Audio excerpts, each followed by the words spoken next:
champion. I'm a killer, I'm a savage, been that way since the beginning. Me and Twizzy really spitters, why the hell is y'all pretending? We just youngins on the loose, ain't no need for apprehending. And we never second guessed it, cause we always had a vision. I'm a beast, I'm a dog, tell me what's the plan of action. When I tell you that I want it, pull them out like Janet Jackson. Put your name on the boat, but you know I'm still a captain. When the liquor's in my system, baby, anything can happen. Got the west side of this, girl, I stress out for this.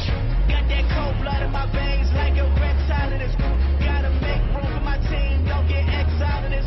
Trying to find Mr. Right and get you left out of this shit. Yeah. I've been trying to find my way back home. I've been riding down this road too long. Yeah, mama, I'm coming. I'ma keep running and running. I'm a champion. I'm a champion. I'm a champion. I'm a champion. I'ma keep running and running. I'm a champion.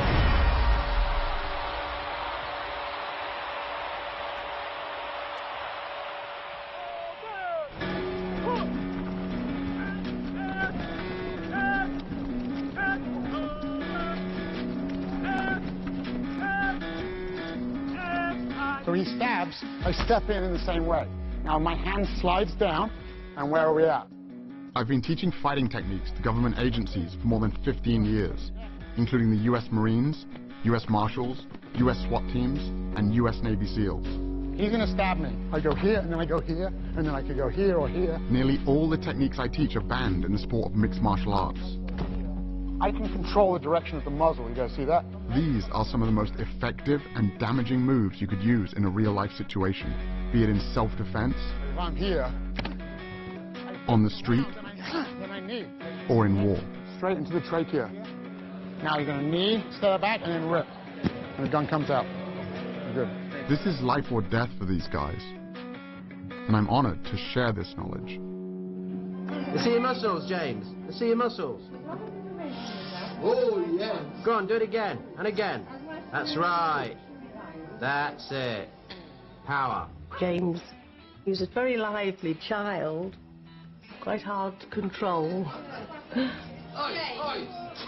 His teacher said to us, I'm finding it difficult to cope with him because he is so not aggressive, he is so Lively, really. lively, yes, I think that's probably the better word. So I took him to one of the training sessions of Kyokushinkai, which is a very hard style of karate. It's a bit more controlled and structured. It calmed him down. From then on, he took the karate to heart. Bruce Lee was his hero as a child, and he had big posters in his bedroom. Like a lot of boys, I dreamed about becoming a kung fu master who could fight off bad guys in any situation. But when I was a teenager, I got attacked on the street and beaten up, coming face to face with the reality that all those choreographed karate routines I'd spent years practicing were completely useless. Then I found out that the same thing happened to Bruce Lee when he was my age, launching him on a quest, the search for truth in combat. Lee went on to study a wide range of martial arts, taking only the best parts of each discipline. His philosophy was simple: research your own experience, absorb what is useful, reject what is useless, add what is specifically your own. Armed with this philosophy, I vowed to follow in Lee's footsteps. 15 years and 5 black belts later, I was given the opportunity to put my training to the test. Good combination by Wilkes. Johnson trying to fight back, though. Nice knees by Wilkes. Johnson is in trouble early. One hook in, and he's got the choke. He's got one arm across. Gets up and around now. He's got it. Wilkes is the ultimate fighter. Seconds to go. Outstanding performance by James Wilkes. James Wilkes from Leicester, England, is the ultimate fighter. Then, I got injured. I was sparring with a future heavyweight champion and tore ligaments in both of my knees. Unable to teach or train for at least 6 months, I spent more than 1,000 hours studying peer-reviewed science on recovery and nutrition, looking for any advantage I could find to get back on track as quickly as possible. That's when I stumbled across a study about the Roman gladiators. The gladiator graveyard from Ephesus is the only one with a significant number of individuals buried there.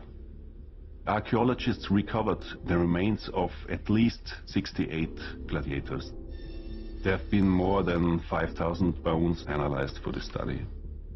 We found in the cross-section of the bone very high bone mineral density, which indicated intense training and high-quality diet to build up strong muscles and strong bones. This diet gave the gladiators the nickname hordeari, which means beans and barley muncher. We know different food sources give different amounts of strontium in the bones. High strontium levels in vegetarians, low strontium levels in carnivores. If there is low strontium in the sample, the flame will stay blue. If there is high strontium levels, it will change from blue to red. The gladiators were predominantly vegetarian. This totally blew my mind. The gladiators were highly prized fighters who got the most advanced training and medical care in the Roman Empire. To think that the original professional fighters ate mainly plants went against everything I'd been taught about nutrition. And now, ladies and gentlemen, the one and only Superman. James, does Superman eat meat? Yes. He does? Yes. Oh. Could you tell us what sort of foods you eat at tea time when you come home? Nearly the same as dinner, but egg and lamb chop. Do you think all the other children should eat those sort of foods? Yes. In order to get strong?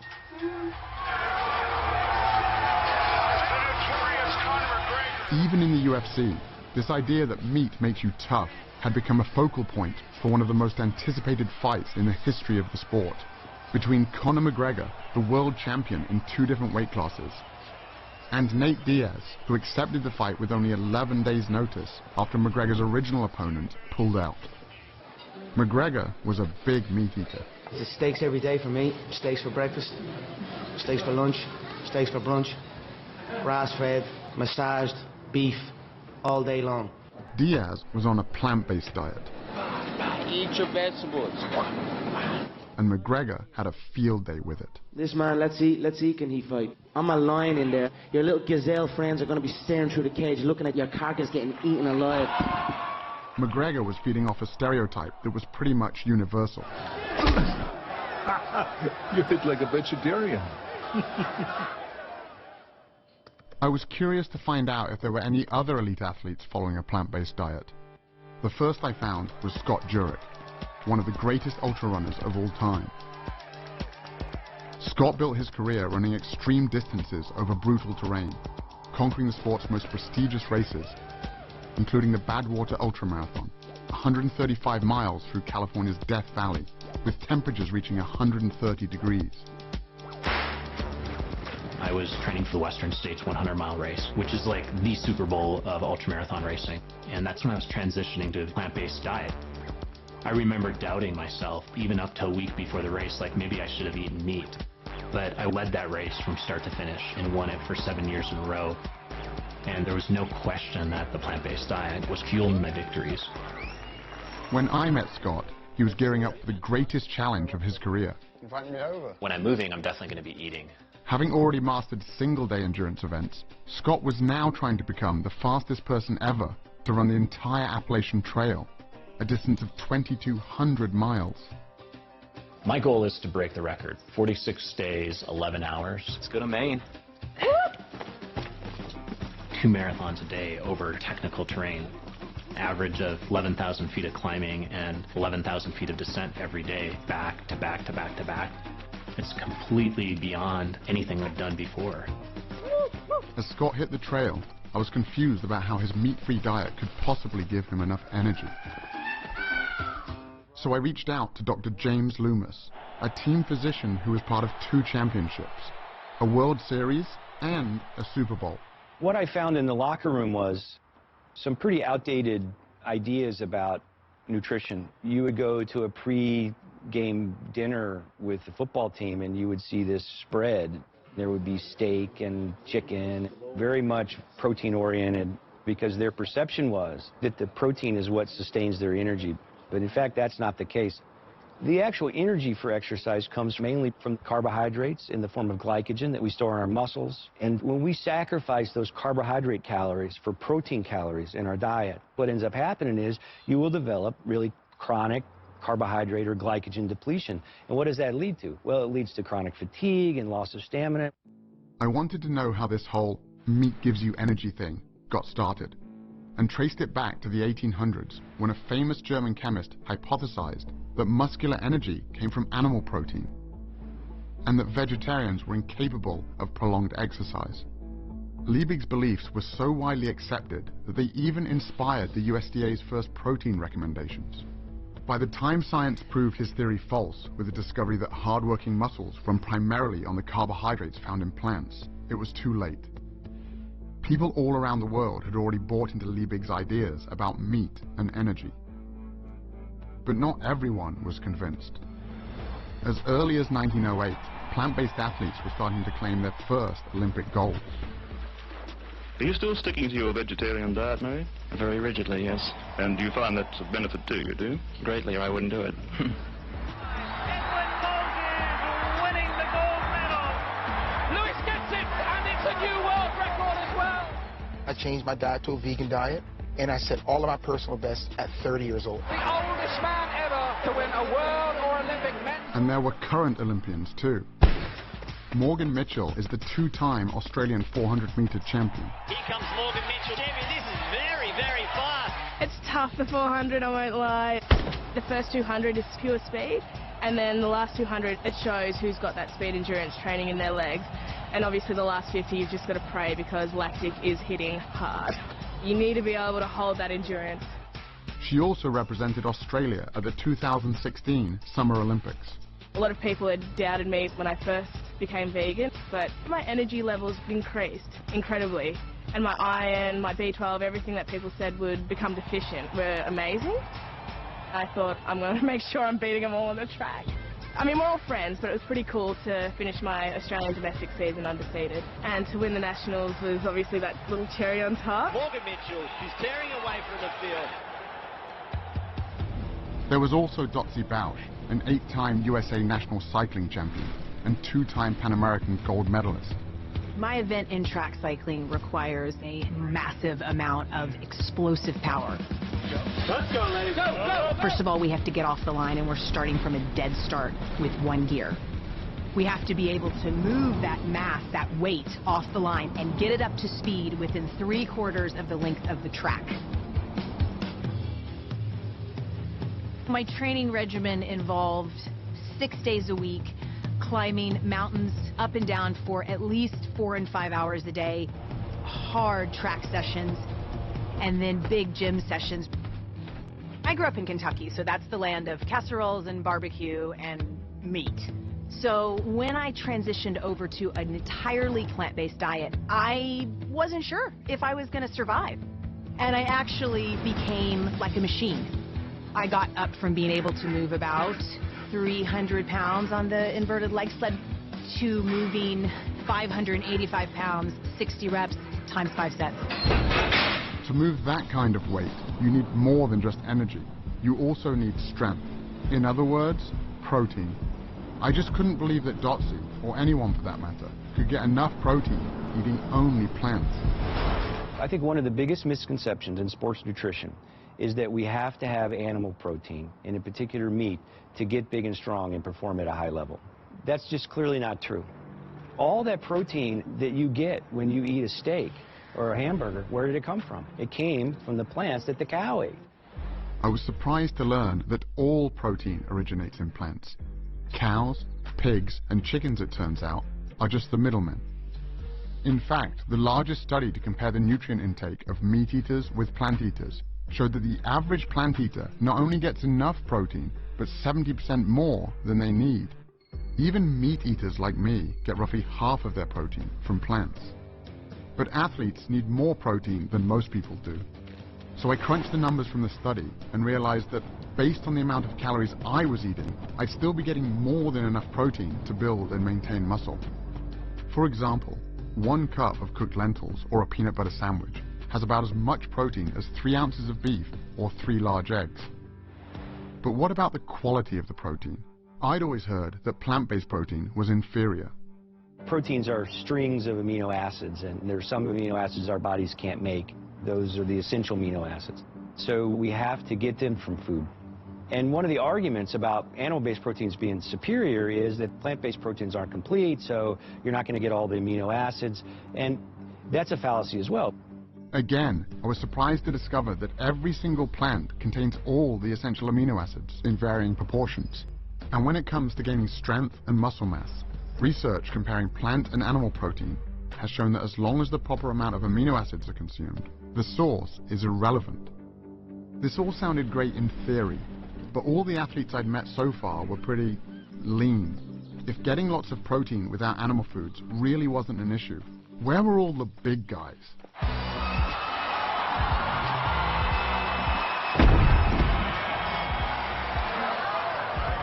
Kendrick Farris was the only male weightlifter to represent the United States at the 2012 and 2016 Olympic Games.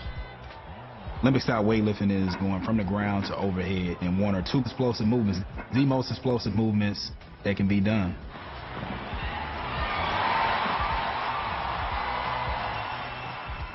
When I made the switch to a plant-based diet, they were like, I don't know how you're going to lift that much weight, and you're not going to be eating anything, you're just going to eat grass, like, how are you going to be strong?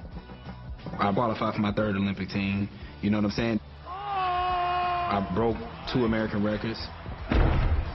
I won the Pan Am Games.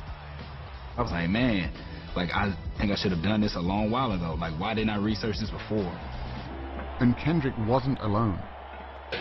5,000 miles away, I found another strength athlete named Patrick Baboumian.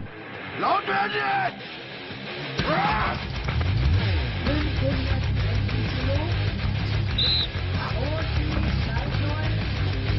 Patrick is one of the strongest men on the planet, with multiple world records, including the front hold, the keg lift, and the log lift.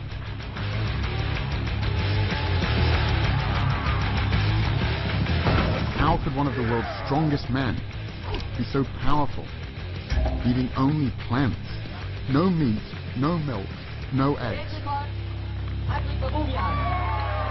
Most of the training I do at home because it's just more practical. Someone asked me, how could you get as strong as an ox without eating any meat? And my answer was, have you ever seen an ox eating meat? I stopped eating meat in 2005. Up to that time, I was 105 kilo. And now I'm 130 kilos. Also at the same time, I set like 4 world records. So when I stopped eating meat, I got stronger and bigger. Okay, so I just go under here. Okay, yeah. Really take care of, your back should really be straight. Get up. Oh. At 700 pounds, I could not move the yoke at all. It felt like it was bolted to the ground.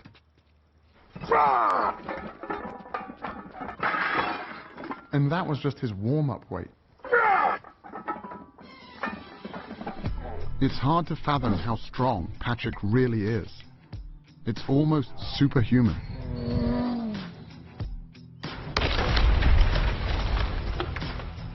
When I met Patrick, he was training to break the world record for the heaviest weight ever carried by a human being. To break that record, Patrick would have to carry 1,224 pounds.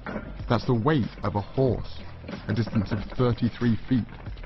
The thing with the yoke is, if you really go insane with the weight, when you do a step and all the weight is on one leg, it sometimes feels like your bones could just break. It's probably one of the most terrifying things that we do at strongman events.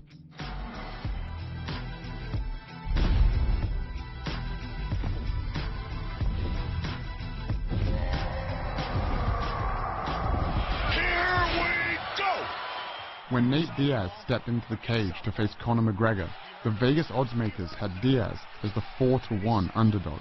He caught him again with a right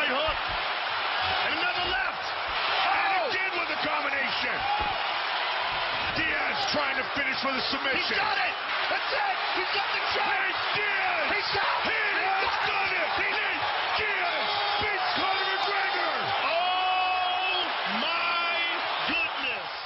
Nate Diaz, you just shook up the world. How's that feel? Hey, I'm not surprised, motherfuckers. It's a bitter pill to swallow. It was simply a battle of energy in there, and he got the better of that. So 9 days out from the fight, I started eating 2 steaks a day, and it just came back to bite me on the ass, you know. This was the greatest upset in UFC history, and it turned out Nate wasn't the only plant-based fighter out there. I stopped eating meat probably like around the end of 2012. I grew up not even knowing about half of these other vegetables. Asparagus to me just came out like 5 years ago. You know what I'm saying? It's just like, as a kid, it was like, asparagus, we ain't never see that. I'm like, what's that? Bryant Jennings is a heavyweight title contender, best known for going the distance with Vladimir Klitschko, one of the greatest boxing champions of all time. My early years growing up in Philly, the only thing we knew was spinach in a can, collard greens, and Popeyes, KFC, everybody frying chicken. Most people say, oh, where do you get your protein? As if everybody that's in KFC is looking at the back of a bucket, like, yeah, how much protein is, y'all don't know. So y'all really don't know what y'all eating. I'd never really thought about it like that before. What else was in the food I was eating? An experiment to help answer that question was being conducted by Dr. Robert Vogel, co-chair of the NFL's subcommittee on cardiovascular health. What you eat immediately before an athletic endeavor really can have major impact on how you perform. There's a direct correlation between a meal and endothelial function. The endothelium is the lining of blood vessels. It regulates blood flow throughout the body.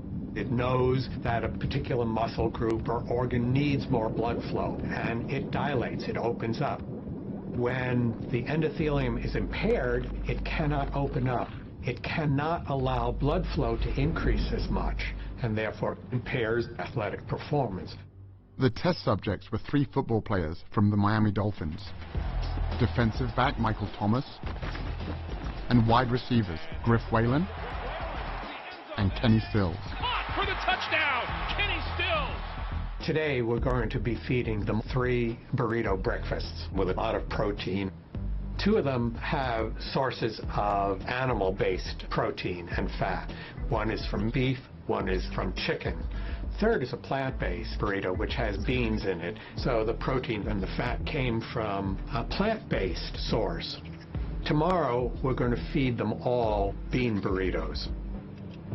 We're looking at the impact of eating a different meal on the same people. All right, here's the beef. Thank you. Chicken here, and I have a plant-based one here as well. Thank you. Griff has been plant-based for 4 years, so he got bean burritos on both days. On away games, we always eat fried chicken. We eat Popeyes. I love fried chicken. I love Popeyes, and I'm gonna eat Popeyes every time. 2 hours after each meal, the players had their blood drawn and put into a centrifuge. The red blood cells sink to the bottom. An amber-colored fluid called plasma rises to the top. If the plasma is see-through, it means there's not much fat in the blood, and the endothelium is likely functioning well. Michael, today's blood and yesterday's blood. This is a plant burrito. This is a meat burrito. Look at the difference it makes in what circulates in your bloodstream. Cloudy? Cloudy. And that's on top is the fat circulating in your blood from the meat burrito. Gotcha. Griff, you're the vegan. Here's your blood from today and your blood from yesterday. Nice and clear, both of them. So the fat from the avocado doesn't have that kind of effect? That's right. Kenny, you're the fried chicken guy. You want to see your chicken? There it is. Yeah, it's pretty gross to see. Sources of animal-based protein and fat have a tremendous impact on endothelial function. That lasts for 6 or 7 hours after you eat. So if you have bacon and eggs for breakfast, or a hamburger for lunch, and a steak for dinner, this is going on all day long. Your blood is always cloudy, and the ability to operate at your best is always impaired. Damn. I guess I won't be eating my fried chicken no more. Dr. Vogel's experiment was backed up by numerous studies measuring how a single animal-based meal can impair blood flow. I also found a large body of research showing that plants have the opposite effect, improving endothelial function and increasing blood flow. Controlled studies show that simply drinking beet juice before training allows subjects to cycle 22% longer and bench press 19% more total weight. I've seen races where it has come down to the 1,000th of a second. Sometimes you have to do things that you know your competitors aren't doing, getting every single advantage you can. Knowing I could get enough energy and protein was one thing, but seeing what a single animal-based meal could do to an athlete's blood sealed the deal. It was time to give this plant-based thing a try, but there was only one meat-free meal I could think of. Hi, what can I get for you today? Could I get 2 bean burritos, please? Bean or beef? Bean. All right, I'll see you at the window, okay? Thank you. You're welcome.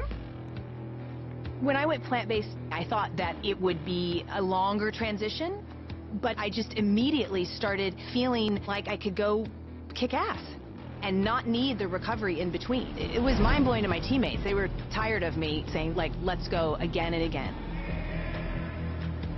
Recovery is the most essential element of an elite athlete's existence. It's damage repair, and you do that over and over again. Because if you can do more work and more repair, you're going to be the better athlete. Dotsy was right. Bouncing back quickly between workouts is a huge advantage for any athlete. But the idea that food could be the secret weapon, I had to find out more. Dr. Scott Stoll is a former Olympian and a team physician for the USA Olympic team.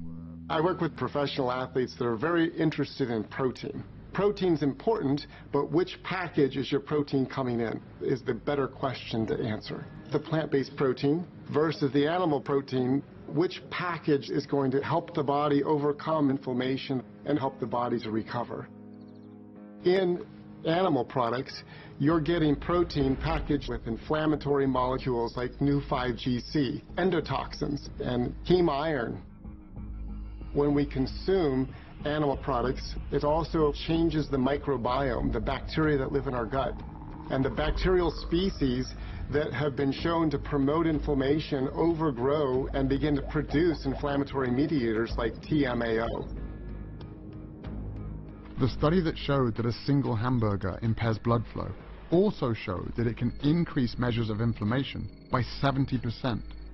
In the arteries, inflammation reduces blood flow. In muscles and joints, it can increase soreness and delay recovery. In plant-based protein, you're getting protein that's packaged with antioxidants, phytochemicals, minerals, and vitamins that are going to reduce inflammation, optimize the microbiome, optimize blood supply, and optimize your body's performance. The antioxidants Dr. Stoll was talking about are found almost entirely in plants, which have, on average, 64 times the antioxidant content of animal foods.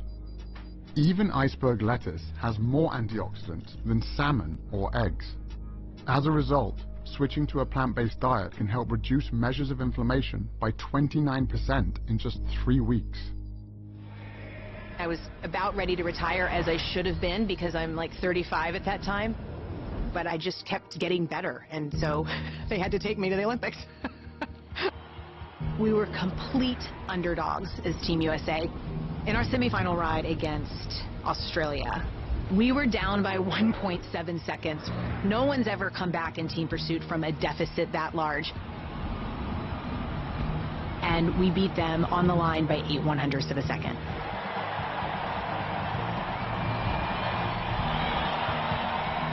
I was 39 and a half years old when I stood on the Olympic podium. I'm still the oldest person, male or female, to even go to the Olympic Games in my event. My diet was the most powerful aspect to me being able to perform and produce for the U.S. team at the Olympic Games.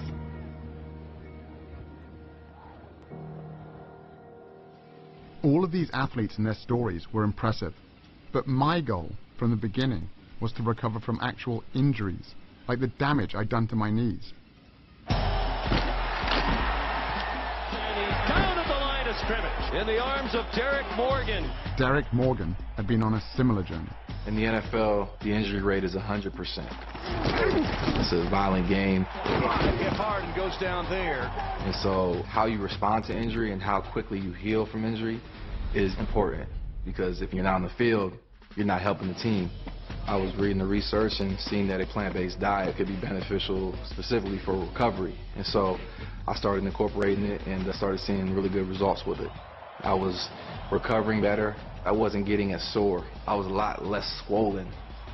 Basically, to confirm what I was feeling, I got my blood tested. 6 months after being on the diet, all of my markers were down, my blood pressure, my cholesterol. But the main thing I was looking at was the inflammation marker in your blood, and mine was almost obsolete. It wasn't there anymore. A whole food plant-based diet is going to optimize the growth of blood vessels into damaged tissue. It's going to lay down new tissue in tendons and muscles. It's going to stimulate their immune system to fight off infections. So almost at every level, eating the right foods is going to accelerate the healing process. 6 weeks into my personal plant-based experiment, I went to the gym to see if I could notice a difference. I wasn't able to spar or wrestle yet, so I decided to hit the battling ropes. At my gym, lasting 10 minutes on the ropes gets your name on the wall. Only a few people had ever hit 20 minutes. Even at the peak of my conditioning, the most I'd ever got was 8 minutes. James, keep it going. But on this day, I hit 10 minutes easily. Then I hit 20, 30. You're at 45 minutes. I thought, holy shit, I'm gonna do an hour. I went past the hour mark by about 1 minute and just thought, all right, that'll do. I can't believe you just did that, man. The only thing that had changed was my diet. I could have kept going. That's fair for the record, right? Yeah. Freaking hour. When I was growing up, the toughest guy in the world to me was my dad. He taught me the value of self-defense and was always there to help me when I got into trouble. But now, he was the one who needed help. So you had a heart attack? Correct. Had you had much in the way of symptoms prior to this episode? No, never before. After my dad got out of the hospital following emergency heart surgery, we got on a Skype call with Dr. Caldwell Esselstyn, an internationally renowned heart disease researcher from the Cleveland Clinic. Always been, I think, very fit. So somewhat of a surprise. Well, no, not a surprise. In all of Western civilization, there is nothing more common than coronary artery heart disease. And that is because of the foods that most people eat every day. Do you happen to recall into which of your arteries did they place the stent? Was it into the left anterior descending or the right? After seeing how much a single animal-based meal can affect healthy young athletes, I couldn't help but wonder what a lifetime of these foods might have done to my father's heart. In all of our studies, we found the same thing. These same biological mechanisms that affect performance also affect our health. Chronic inflammation, oxidative stress, and endothelial function. When you eat animal products, you start to form plaques in the coronary arteries. Plaque formation in the arteries doesn't just limit the function of the arteries, it can also block the blood flow, and that's when the heart starts to have some real problems keeping up with the demands of the body. In terms of heart disease, oftentimes there's confusion. People think that, well, I don't eat red meat, so I'm okay. We know that it's more complicated than that. It's not just red meat. It's not just the fat. For nearly 50 years, we were told that the primary cause of heart disease was saturated fat and cholesterol, and that leaner meats, lower-fat dairy products, and egg whites were the solution. But the research now shows that the other inflammatory compounds in animal foods, like those that can impair athletic recovery, also play a significant role in the development of heart disease. We're going to do a whole lot better by just getting rid of the animal products.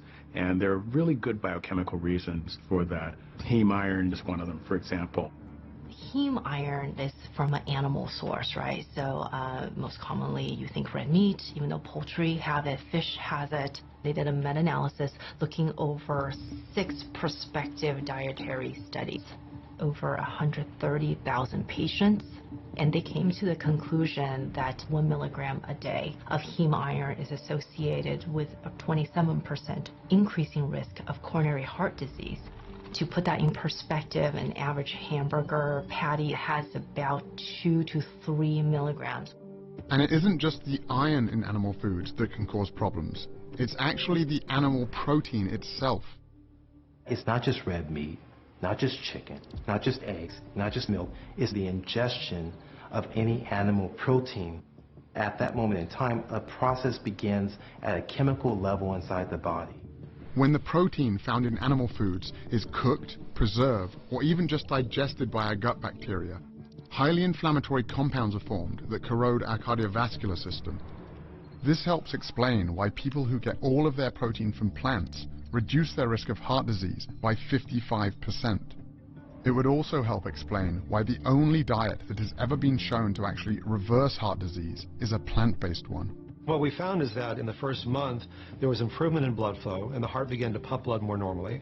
After a year, even severely clogged coronary arteries became measurably less clogged, and even more improvement after 5 years. But in the randomized control group, who were doing just what their doctors told them to do at the time, less red meat, more fish and chicken, little exercise, and so on, their arteries got more clogged after 1 year, and even more clogged after 5 years. Humpty Dumpty sat on the wall. While all of this sounded promising, my dad didn't just need to get better, he needed to get better fast. The stents in his heart were only a temporary solution. He could have another heart attack at any moment. I found some hope at a firehouse in Brooklyn, where Dr. Esselstyn's son Rip, a former firefighter and professional triathlete, was launching some of New York's bravest on a powerful new program. What's the #1 killer of firefighters in the line of duty? Heart attacks. 67% of firefighters who perish from the line of duty die of heart attacks. So this right here, that is what we call a healthy artery. The blood can flow through this huge opening here, and this is what happens after decades on the meat and dairy diet. Okay? If you guys have been eating this way, I want you to take the 7-day rescue challenge. We bought you guys plant-based groceries. I want you to give yourselves a chance to see what your internal biochemistry does in just 7 days. My cholesterol is elevated. My LDLs are always very high. The same job that I was doing like 10 years ago without an effort, without taking an effort. Despite working out all week, playing sports, my cholesterol's high and growing by about 10, 15 points every year for the last 5 or 6 years. I realized a couple salads a week, it doesn't really cut it. I got 2 kids, so hopefully I'll feel better, have more energy, and add some years to my life. I went to see if I could get my dad to make these same changes to his diet as soon as possible. Well, what are you suggesting? Well, let's do the shopping. Tomatoes, cucumber, we have hummus dips. But my dad can be a little stubborn. Soya yogurt, and that's about it, I think. So I wasn't feeling that hopeful. We'll just drink tea. I come from a town called Melton Mowbray, known in England as the rural capital of food. It's the home of Stilton cheese and the world-famous Melton Mowbray pork pie. The pace of change here is very slow. And my dad, like most of us, is a product of where he grew up. I just couldn't imagine someone as set in his ways as my father, making such a big switch. On the top there, worth another 20 quid. Give us 50 quid a lot. Until I got home and went back to the gym. You push me. Ball here. I've spent years working out with Lucius Smith, He was a cornerback in the NFL, has a black belt in jiu-jitsu, and was my strength and conditioning coach. That's it. More arms, I told Lou about the research I'd been doing and what happened to my dad. And he'd never mentioned this before, and he said, I've been on a plant-based diet for almost 10 years. Lou is 60 years old, not far off my father's age. Most guys my age can keep up with the grandchildren. My grandchildren can't keep up with me. When I went from an animal-based diet to a plant-based diet, my blood pressure went down to like 110/70. My heart rate, sometimes it's been under 50, like 48, 47. I'm more focused, I'm more relaxed, and I noticed that I have a lot more energy because of the plant-based diet.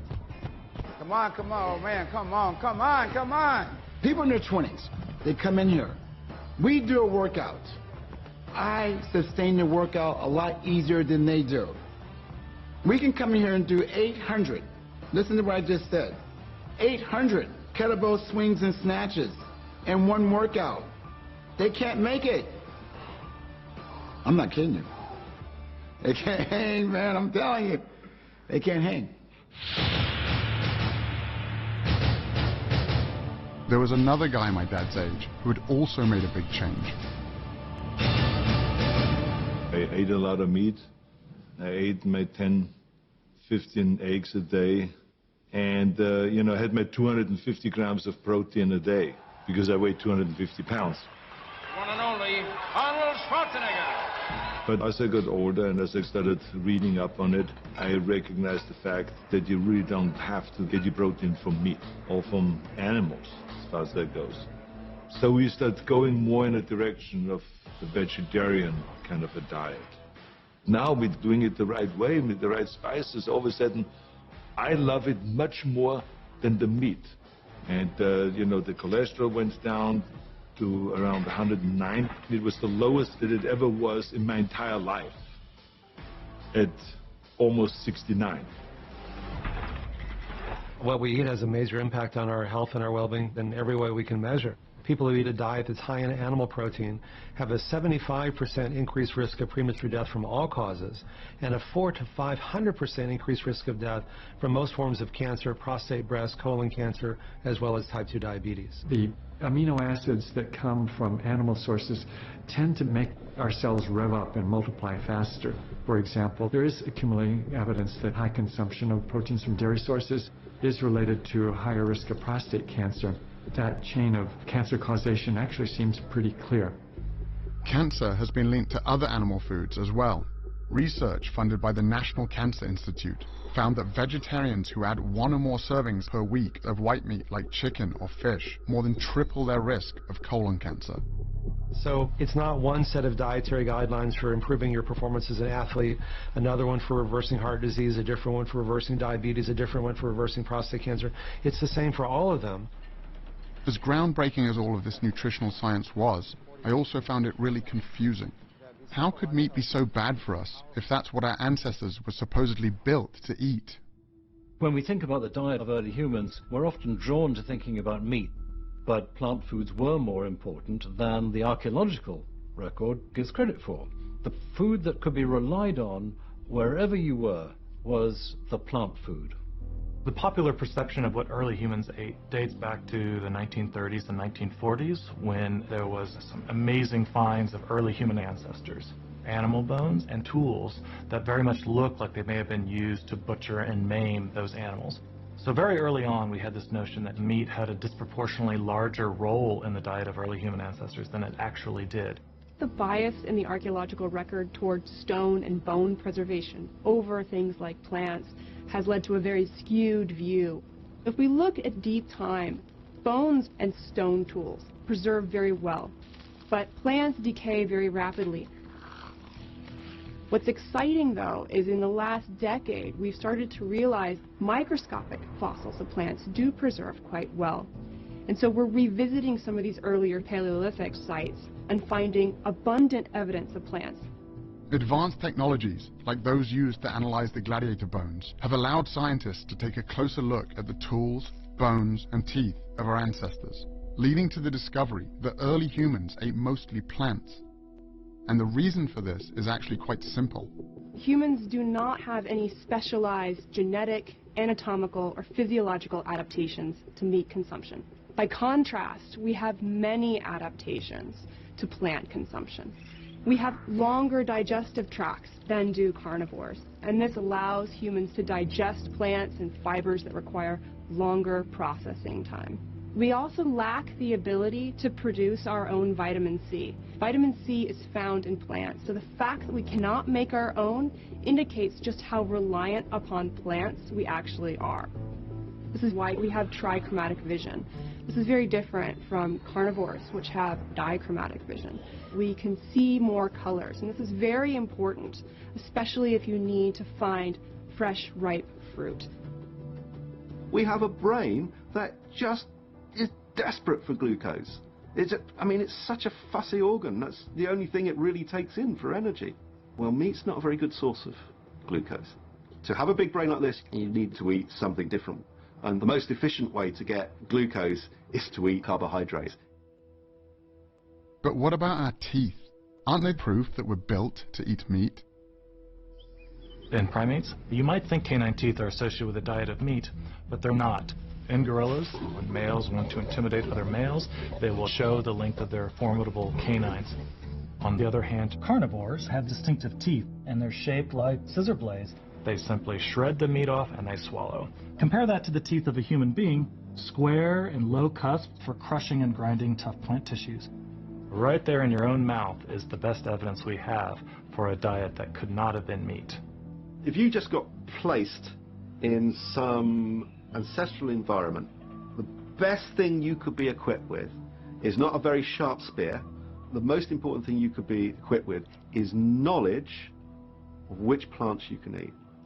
Suddenly it all made sense. The reason an animal-based diet isn't good for us is because our bodies aren't built for it. It's simply the wrong type of fuel. The only thing that didn't really fit was B12, an important vitamin that everyone kept warning me you could only get from animal foods. It turns out that B12 isn't made by animals after all. It's made by bacteria that these animals consume in the soil and water. Just like with protein, animals are only the middlemen. Before industrial farming, farm animals and humans could get B12 by eating traces of dirt on plant foods or by drinking water from rivers or streams. But now, because pesticides, antibiotics and chlorine kill the bacteria that produce this vitamin, even farm animals have to be given B12 supplements. And up to 39% of people tested, including meat eaters, are low in B12. As a result, the best way for humans to get enough B12, whether they eat animal foods or not, is simply to take a supplement. When I caught up with Scott a full month into his 2,200-mile trek, he had fallen well behind record pace. Not even a week into the journey, I developed a quadricep tear. I had to start thinking, okay, how am I going to get through this? There are no rest days when you're setting a speed record on the Appalachian Trail. I needed to recover while I was still pushing my body to the brink, waking up the next day and the next day after that and doing the same thing. I really had to trust in my training and trust in my nutrition to help me get up each morning at 4:30 and put another 50 miles in. With only 12 days left to break the record, Scott still had 550 miles left to go. They were experiencing record rainfall in Vermont when I went through, and there's just no way that I could be prepared for it. I was trying to make up all the ground that I'd lost with the injury, trying to get back on record pace, getting 2 to 3 hours of sleep or less, night after night after night, going over some of the most remote stretches. I put in 26 hours straight. But the Appalachian Trail keeps throwing more and more mountains at you. It never really lets up. And by the time I actually got to New Hampshire, the White Mountains just obliterated me.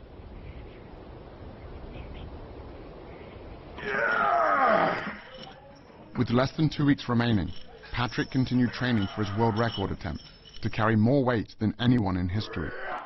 I started lifting weights when I was 14 years old because I was kind of wimpy and small in that time. and I wanted to be some kind of hero, able to help if something happened. This is my mom and dad. When I was 4 years old, my dad, my mom, and my little sister, she was 6 months old, they were in a car accident. And only my mom survived the accident. So when I was young, I had these fantasies of being super strong, and if someone got trapped, being able to help them get out.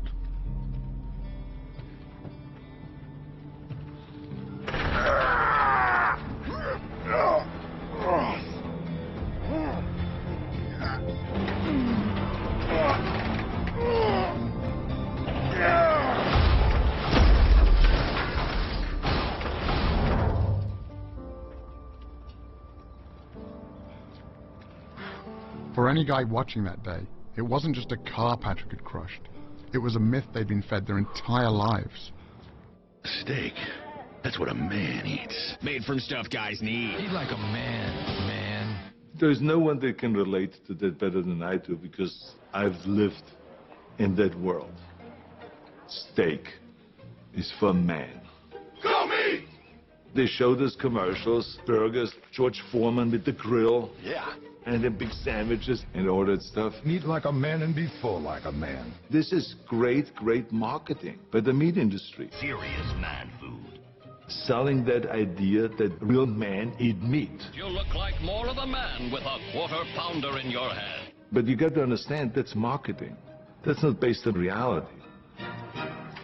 Okay, I'm going to take you down to the exam room. When I think of a manly man, I think of somebody who has strength, endurance, sexual prowess, and fertility. And in fact, what the scientific studies are showing is that the more meat men eat, the more quickly they lose their manly manhood. The blood test with the Miami Dolphins measured how a single meal could affect blood flow throughout the entire body. I asked Dr. Spitz if he could conduct an experiment with 3 collegiate athletes, but this time on a more specific part of the male anatomy. So,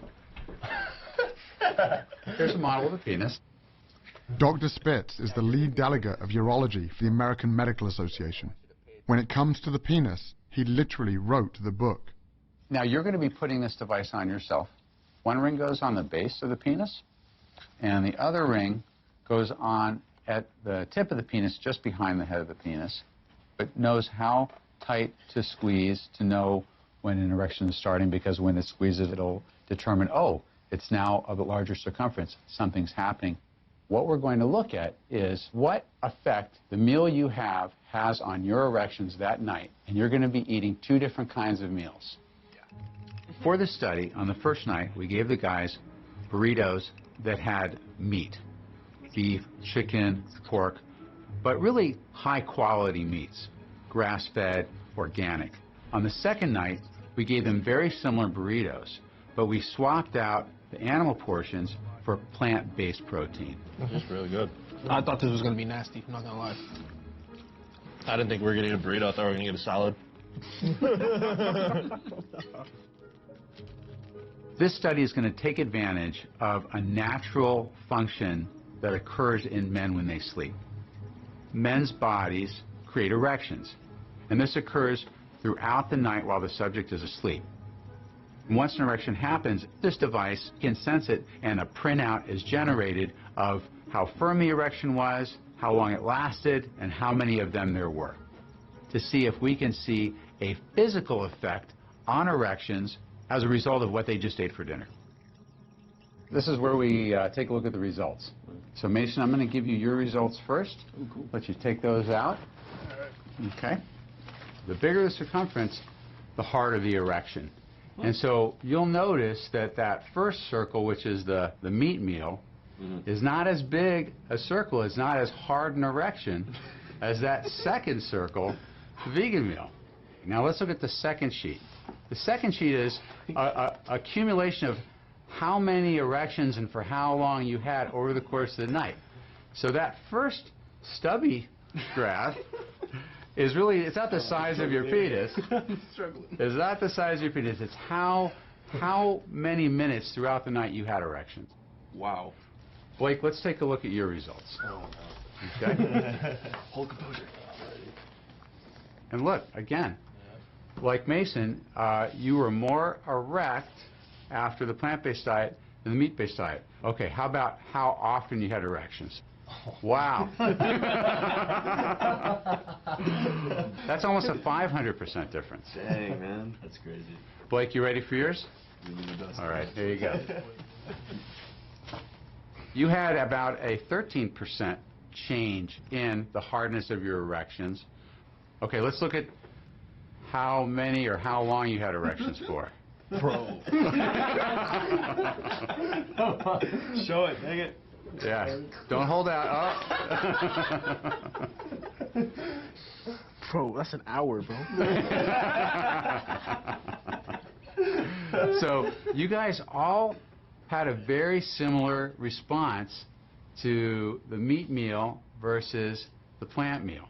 That's crazy. Yeah, like growing up, if I saw some big dude at a restaurant eating a big old steak, and so I'm like, oh, I need to be like that. And then like I see like a guy ordering a salad off the menu, I'm like, he saw it, right? Yeah, I'm like, oh, that guy, yeah, what is he doing? But really, at the end of the night, the guy eating the big steak is soft, and the other guy's a heart. So, when you take your date out on Valentine's Day, where are you going to take them to eat? To the veggie grill. So. Okay, the veggie. Now, this is not a scientifically validated study, but the results that we're seeing are very exciting. I think this is going to wake a lot of people up. I think it's going to wake up people who have penises, and I think it's going to wake up people who like people who have penises. While all this talk about erections was interesting, it also made me wonder about hormones, specifically testosterone.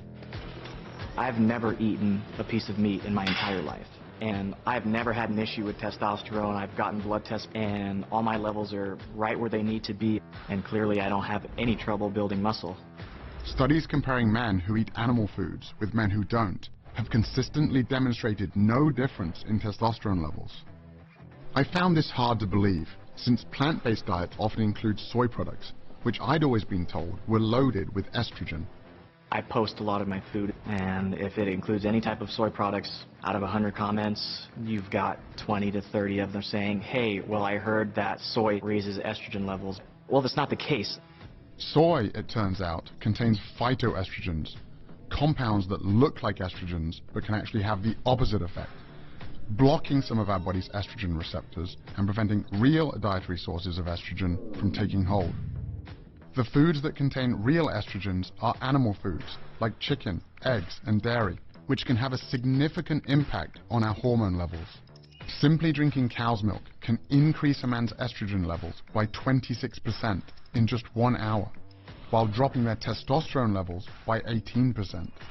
Another hormone strongly connected to diet is cortisol, a stress hormone linked to reduced muscle mass and increased body fat. Research has shown that people who replace animal foods with high-carbohydrate plant foods experience an average drop in cortisol levels of 27%. This is what I always heard, like, you can't go lean, you can't go shredded vegan because you have so much carbs. But I'm standing here in the best shape of my life, easy. I already knew that processed carbs, like white flour and sugar, can lead to weight gain. But what I didn't realize is that unprocessed carbohydrates, like oats, bananas, and sweet potatoes, are associated with decreased body fat. An 8-week weight training trial also found that those consuming a normal amount of carbs gained 2.9 pounds of muscle mass, while those in the low-carb group actually lost muscle. A typical bodybuilding diet is a very low-carb diet. So these guys that haven't had a carb in 2 weeks, they're walking around like zombies. I'm backstage eating all the carbs that I want. They're like, how are you eating that right now when you look this shredded?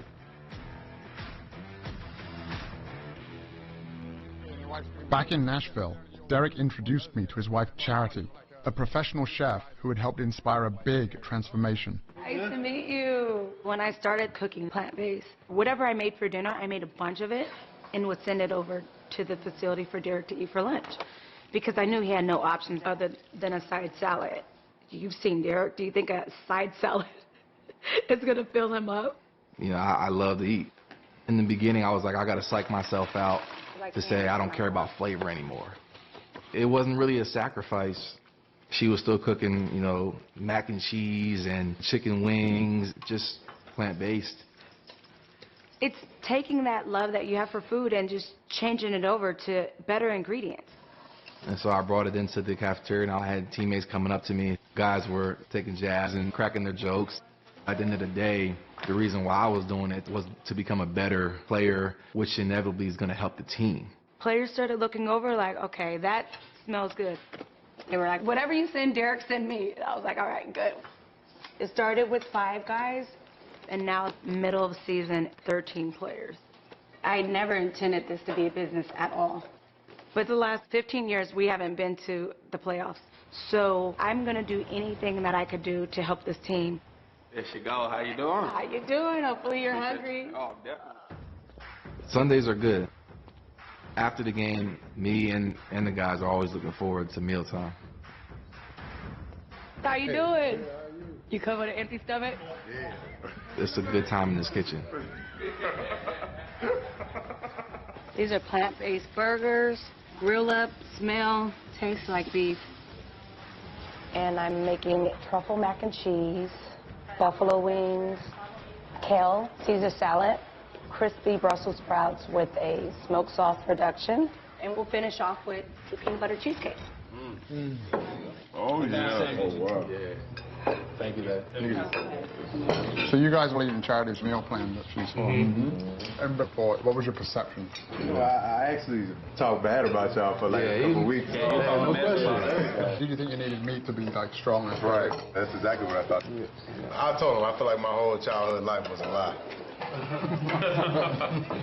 I definitely thought I was going to miss it. And honestly, I haven't even thought about it again. Well, I feel more energized, feel stronger. It was pretty dope. And what about the taste? Tastes really good. And the meals were always looking good, and I found myself sitting in a locker staring at what they eating. So, you know, I tried it, and honestly, I mean, I felt the difference, and, you know, I was able to just perform consistently. Yeah, you caught your first touchdown after you switched over, right?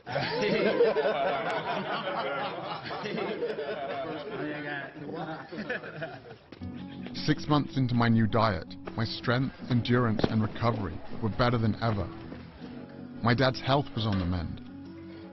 Even my wife and kids were on board. But I was also pissed off. Why didn't everyone know about this? And then I remembered my grandfather, who died of heart failure at the age of 63 after more than 4 decades of smoking. A paratrooper in World War II, he got hooked on cigarettes during a time when young people like him were being sold the idea that smoking was actually good for you. Babe Ruth, idol of millions. To sell this idea, the tobacco industry turned to famous athletes, the ultimate symbols of fitness and health.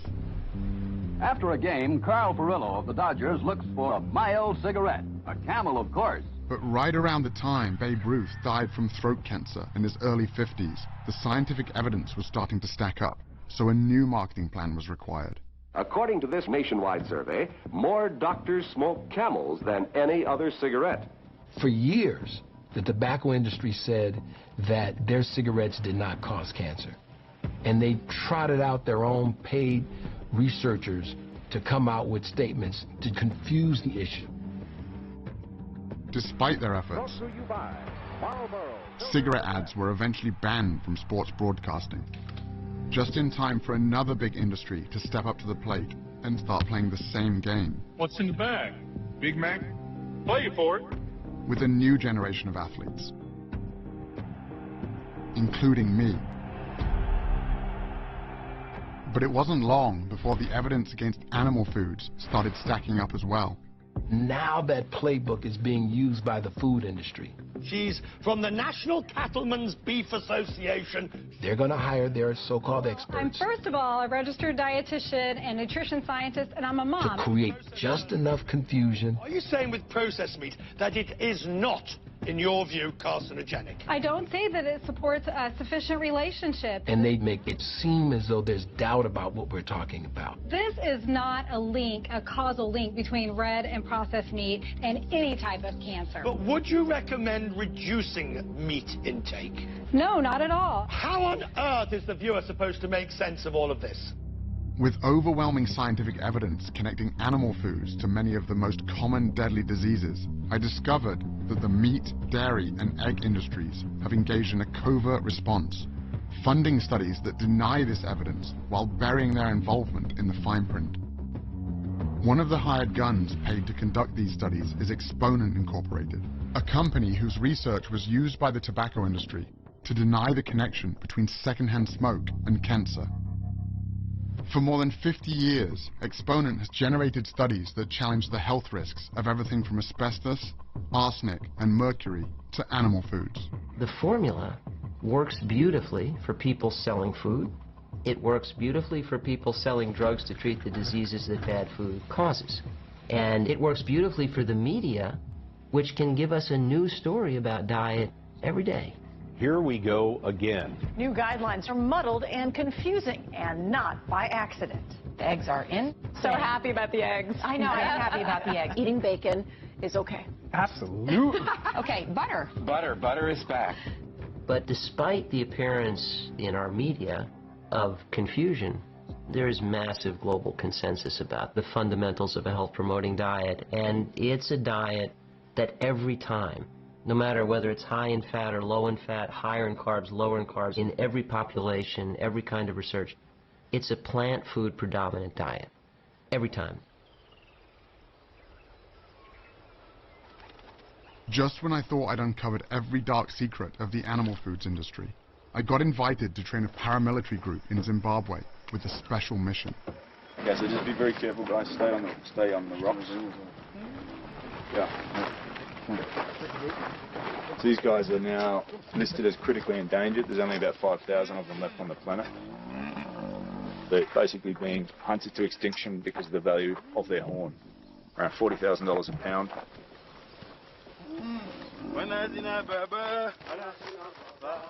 Damien Manda is a retired special operations sniper who completed 12 tours of duty in Iraq.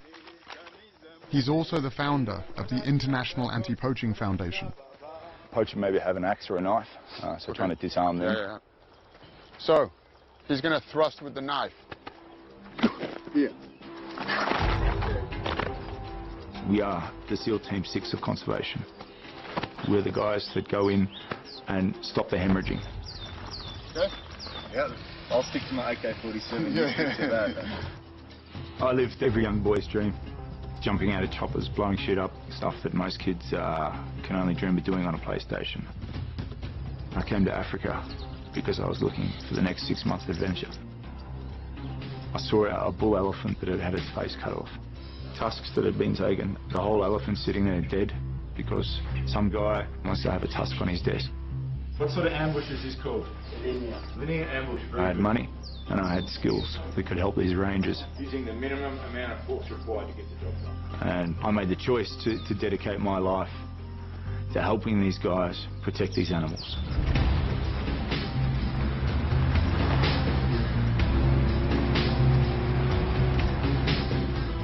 After making that choice, though, I started to realize that every day I was going out on patrol and protecting one animal and coming home at night and putting another animal on the fire. And I knew I was full of shit. I created this flexible morality that was convenient for me, because if you don't eat meat, you're some sort of vegan that shrivels up into a string bean. In my mind, I justified it. There's enough cows on the planet, they're not going to go extinct. But the longer I thought about it, the more I started to accept what I already knew. The easiest way to protect other animals is just not to put them in your mouth. This whole fantasy that we need meat to get our protein, it's actually bullshit. I mean, look at a gorilla. A gorilla will fuck you up in 2 seconds. What does a gorilla eat? I just do the same things as these big grey things out here that we're trying to protect, elephant and rhino. I just stick to plans. The rangers that we support patrol 5 million acres of wilderness, protecting these endangered species. But the actual biggest threat we have is the meat industry and the land that they are continually taking away from what we have left of these natural wilderness areas. Inch by inch, yard by yard, mile by mile.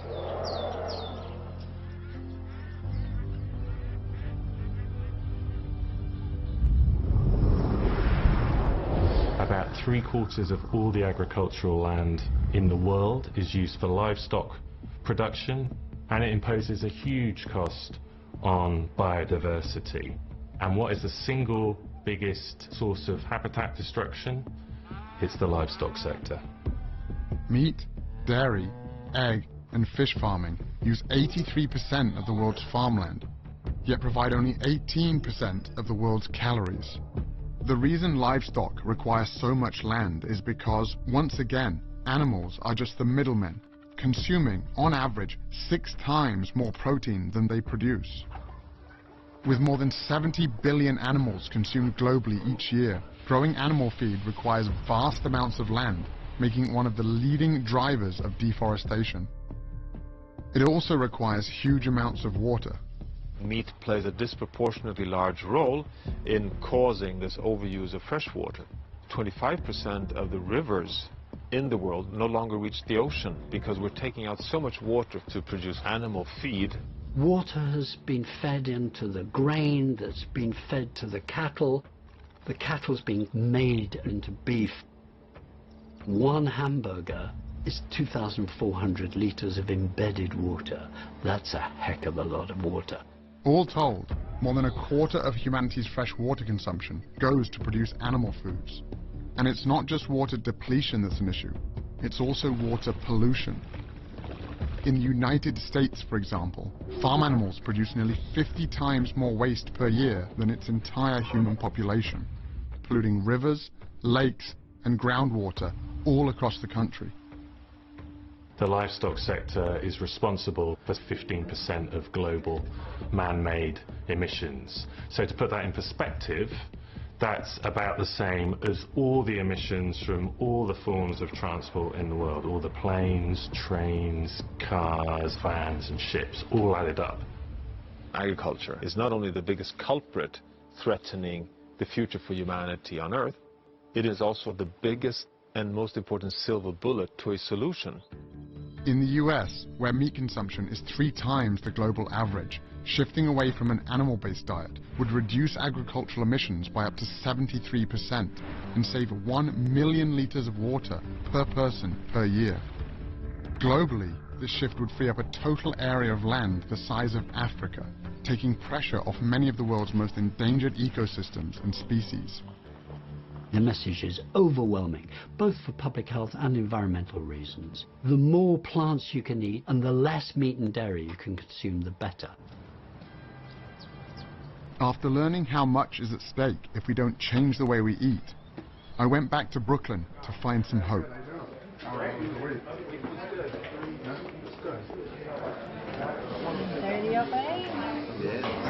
Did you do it right the whole 7 days? Yeah, the entire time. You did? Yeah. Good for you. After eating a meal, I didn't feel like, oh, I got to go find a couch to sit on or lay down, like that. I actually felt energized and I could jump on the bicycle or go on the treadmill or something. Or fight a fire.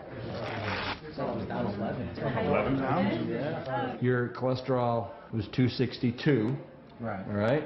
Which is elevated, much higher than we want to be. Today, 176. Wow. Almost 100 points, huh? That's fantastic. Thank you. On your blood pressure, you dropped 16 wow, that's on your really systolic and 2 on your diastolic, so you're now 130/82 as opposed to 146/84. Fantastic. A little bump there. Yeah. Your cholesterol was 276. I mean, you know that that's super elevated, right? Yeah, they were freaking out. They were freaking out. At the doctor's office. You know what? They should be freaking out now because today was 169. Whoa, now you're talking. 169. You dropped 107 points, my man. That's amazing. Here's what we got. After 7 days, the cholesterol average drop was 21 points. The average weight loss was 6.12 pounds. You guys, instead of having arteries that looked like this here, right? You guys are on the road to having arteries that look like this here. And we know that the #1 killer of in the line of duty firefighters is heart attacks. This is a food man-created disease. And you guys don't have to be another statistic. My doctor wanted to put me on a statin, and I kind of looked at it like that was like cheating, like an easy way out, and there has to be a healthier, more long-term alternative. And then when this opportunity presented itself, I took it. When you eat a healthy, whole foods, plant-based diet, it changes the expression of your genes. It turns on the good genes, turns off the bad genes. Your genes are a predisposition, but your genes are not your fate. And even if your mother and your father and aunts and uncles all died of diabetes, cancer, even heart disease, it doesn't mean that you need to. Once I get to here, I'm going to come up and I'm going to drop my head on his face. With help from my new diet, I've fully recovered from my injuries and am back to teaching self-defense. Or I can chop here and start down here. But with a critical new component, internal defense. You can get improved blood flow. That allows more oxygen, more nutrients to the muscles. And it's not just the athlete. Armed with the truth in nutrition, I now have the tools to help protect more lives than ever before. It's good. Is it? Yeah.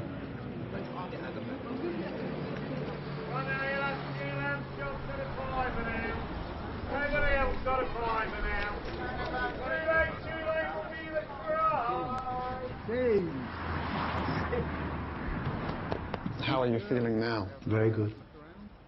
The figure that I read, it was 85% likelihood of your first attack, and that kills you.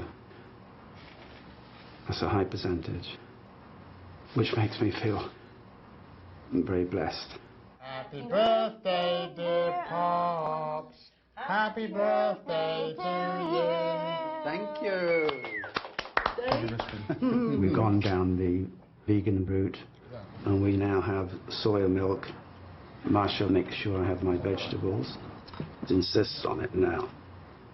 How old are you? 71. 71. Glad to be here. What's up? What's good with you? Bruce Lee understood that the quest for truth is only useful if you're prepared to take action on what you find. It's best to lead by example. Most people say, oh, I just can't become vegan. I said, you're right. It's a process to it. I'll give you guys some vegan chocolates. People have this idea in their head that if they're going to do something, it's an all or nothing approach, and that's not the case at all. If you go to people and say, you must stop eating meat, they will say, fuck you. Who the fuck are you to tell me how to eat? But if you explain it, say, hey, why don't you try once a week? Just chill it with the meat. 50 years ago, no one talked about, hey, maybe you should just get your protein from vegetables. But now, there's many athletes, professional athletes in all kinds of different sports that have done extremely well staying away from animal foods. Lewis Hamilton wins the German Grand Prix! We all want to feel great. We all want to look great, have more energy. The most important thing is about having the right fuel in your body. I can't remember feeling this great in my whole 32 years of my life. At the 20, cuts back to the 15, and Matthews goes! Opening play, touchdown for the Titans. And I don't ever remember a comeback like this. This is unreal. This was our best season in the last 15 years. Sack, that was Orakpo and Derek Morgan. And we had about 14 guys on plant-based diets. Jarrell Casey, Brian Orakpo. Bright spot in this game was this Titans defense. Oh my goodness! Double-digit sacks for Derek Morgan. He had his best season of his career. Titans on their way to the playoffs. We did it, baby! And the playoff win on my birthday was probably the pinnacle of my career so far. Everybody's talked about the defensive line in this diet. It was the burritos. It was the breakfast burritos. That's what it was. They'll get you to the playoffs.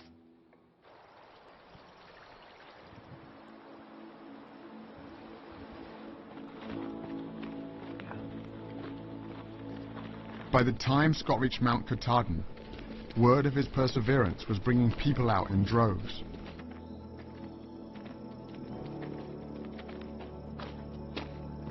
But after 46 days and nearly 2,200 miles, Scott had only a few hours left to break the record. This will be the heaviest weight that anyone has ever carried on their shoulders. Patrick will be attempting 555 kilos, which is 1,224 pounds. This is an official Guinness World Record. The potential of the human body is immense. You can come out of some of the deepest, darkest holes if you keep pressing forward. So I'm gonna do this. Woo!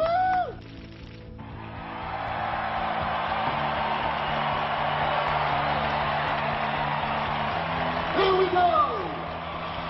World record in time! Scott Jurek is one of the world's most accomplished ultra-marathoners. His latest quest, the Appalachian Trail.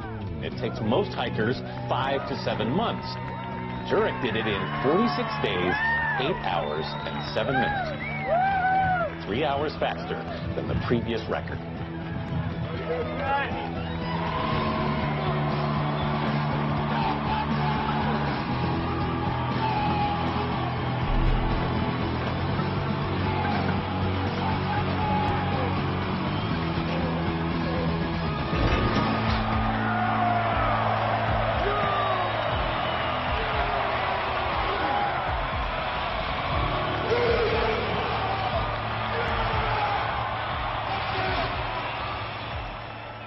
It's not about being the strongest and the biggest. It's really about what are you going to do with your strength and what are you going to do with the power that you have.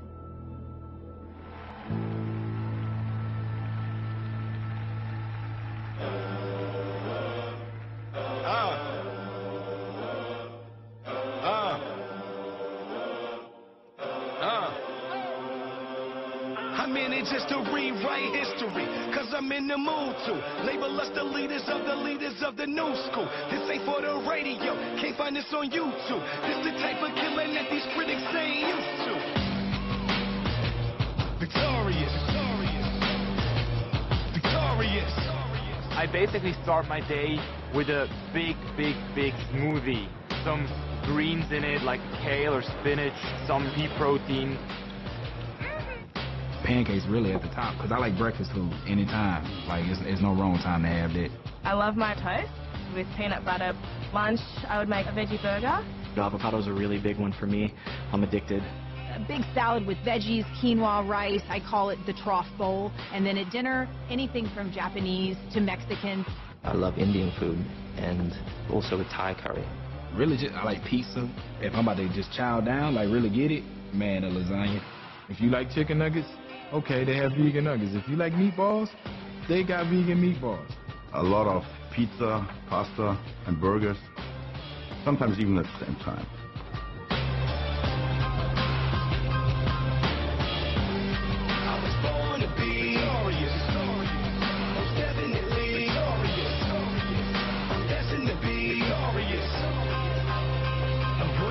Statistics occasionally will quit it. Pay reality visits, but it was too hard to live it. Built on my confidence and delivered. Now I be burning these critics, cause they ain't know they was walking their course while burning their bridges. Hold up. Now whoever thought I'd be rapping? The family ain't never think that can happen. Matter of fact, only person that ever pushed me to get out was my mother, and the only reason was cause I can track. Heard that comments that chick that you put a ring on. And by the looks at your life, guess she's a Klingon. It's on me. Dudes had they lead on the board, but games change over time, so I even the score. Young and sped it up, learn how to step it up. Got to be shafted up, set it up, city they wrapped enough. Giving the rest to us, going up. So of course, maybe for shown, I'm throwing it up. Treating it like it's an when they playing me foul, but I still got my point across. And this is gospel for the black sheep. I bet it got a banging ring to it. Quiet with triumph on the rap league. So all of you motherfuckers sing to it. I was born to be glorious. Most definitely glorious. I'm destined to be glorious. Through all I hate to display, we remain glorious.